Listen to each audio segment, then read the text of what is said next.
বেশ অনেকগুলো দিন পর দাদার এই ছাদ বাগানটাতে এসেছিলাম। এখন আর এখানে আসাই হয় না। আজকে হঠাৎ করে এই বাড়িতে আসা, তারপর দাদাকে ছাদে দেখে আমিও চলে আসলাম।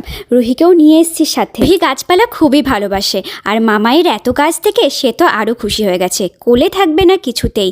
এখানে এখন গাছগুলোর সাথে কি করছে দেখো। সবুজ গাছপালা দেখতে কার না ভালো লাগে, কিন্তু এগুলোর পিছনের পরিশ্রমটা সেটা তো একমাত্র যে লাগায় সেই বোঝে। দাদা প্রত্যেকদিন এগুলোর অনেক যত্ন করে। আমাদের ঘরে বাইরে ফ্লগের যখন 100K কমপ্লিট হয়েছিল, তখন এই ছাদ বাগানেই আমরা সেলিব্রেট করেছিলাম।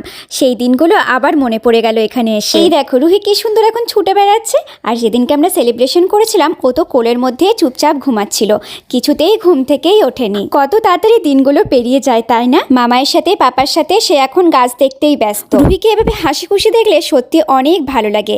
আর এখানে ছিল অনেক পাখি। রুহি তো পাখি দেখতে প্রচুর ভালোবাসে। দুপুরে খাওয়া ঘুম বাদ দিয়ে তাই রুহিকে নিয়ে গাছ আর পাখি দেখাতেই আমরা ব্যস্ত।